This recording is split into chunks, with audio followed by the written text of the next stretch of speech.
Sonic the Hedgehog. We all know who and what Sonic the Hedgehog is. Anyone can give you a clear synopsis of a Sonic game. It's a game where you run from point A to point B, preferably destroying some robots, collecting jewelry, and to stop an egg-shaped man from trying to kill you in his flying machines. But if you were really good at the game, there are secret rings that take you to the special stage where you can get a Chaos Emerald. It creates a layer of urgency for the player, wanting to hold onto all the rings until the end just to see what happens if you get all the emeralds. But it was more than that. It was the antithesis of speedrunning in gaming. Yeah, it may have existed before, but that's exactly where Yuji Naka got the idea for Sonic in the first place. Running through the iconic Green Hill, the infamous Labyrinth, and the serene Starlight Zones.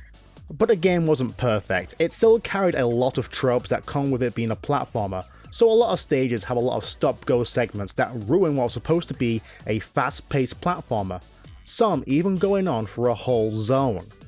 Luckily, this was addressed with Sonic the Hedgehog 2. Not only were most of the stop-go platforming segments shortened, but it also enhanced the gameplay with a new staple to the series, the Spin Dash. Emeralds were somewhat both easier and harder to collect, but for the rest of the game it was second verse same as the first, but with twice as many levels. With this sequel came Miles Tales Prower and included multiplayer by challenging your friends to who's the fastest.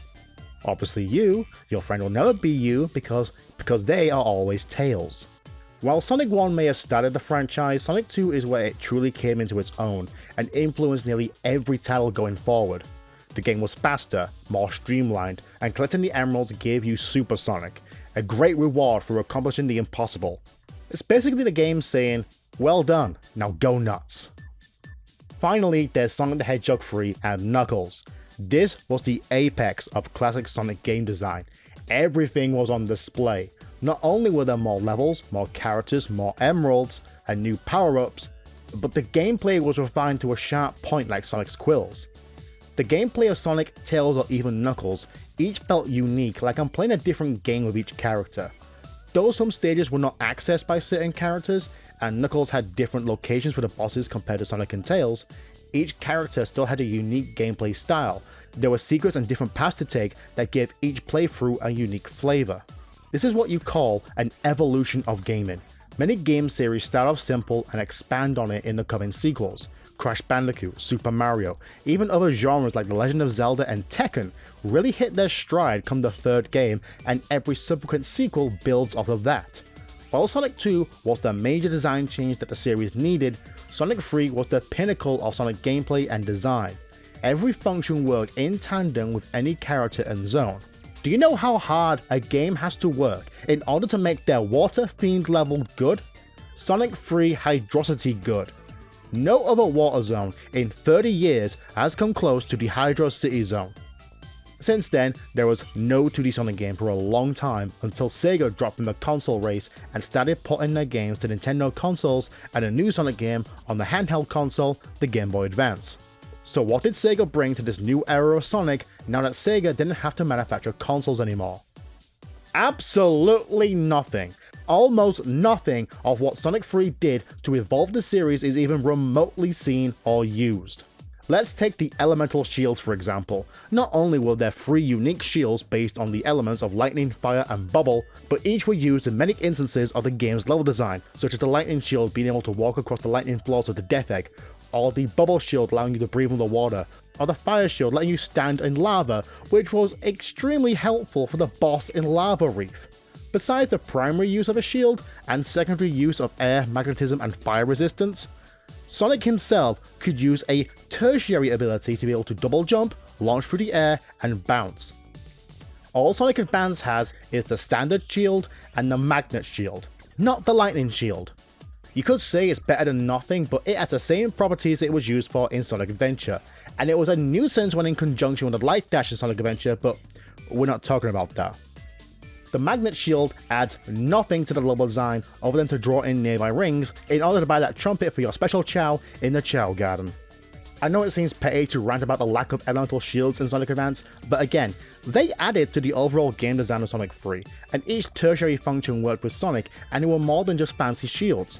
Because of that, the overall level design of Sonic Advance really isn't interesting or explorative in any way with any of the characters. No hidden areas to find with Tails, no walls to break through with Knuckles, just standard Sonic platforming as you would expect from the first two Sonic games. I will give the game some credit with the Egg Rocket Zone, by making it a segmented act where you have to make it to the next section before the timer runs out. Also in terms of gameplay, yeah, Tails and Knuckles can still fly and climb, but they also have an additional attack button. Sonic can do a somersault, Tails can tail whip, and Knuckles can punch. Why? Because Sonic Adventure and Sonic Adventure 2 did it. At no point in the entire game did I use any attack option for any of the enemies or bosses. Yeah, it looks cool, but it's a complete waste of time. And only in recent years have I found out that double tapping left or right lets you air dash. Why? I don't know, but it's there. This whole lack of interesting features or advancements in terms of Sonic game design really makes the entire experience feel soulless. Like, Sonic Advance has no identity of its own outside of being a standard Sonic game. Which is not a bad thing. Sonic Advance is still a reasonably good game, but after 7 years without a 2D installment, this is what we get. A Sonic game that is no greater than Sonic 2. Something that barely scratches the itch and has to look towards Sonic Adventure for inspiration. Even the first zone, Neo Green Hill, great name guys, goes from a beach to Green Hill. Gee, I wonder where you got that idea. Same for the grinding and ziplining. I assume you're all typing in the comments right now saying how I missed out a big chunk of the game, as it is both the worst part and best part of the game. Amy Rose. Amy does not play like any of the 3 characters. She cannot spin dash, she cannot spin jump. All she has is a hop and a hammer. Why? Again, Sonic Adventure. That game did not give her the standard gameplay as Sonic. Amy is completely vulnerable. You have to time your attacks in order to actually destroy any bandit or boss. So what we're getting is a completely different approach to how to play Sonic Advance, turning the established formula on its head. I say it's both worst and best because it's interesting how they decide to make Amy different from the rest, but also because we're not used to this. Back in 2001, this is not something you would expect from a 2D Sonic side-scroller. Besides the Egg Rocket Zone and Amy Rose, Sonic Advance is just Sonic the Hedgehog on Game Boy Advance. Nothing really wholly original, but at the same time, kind of is.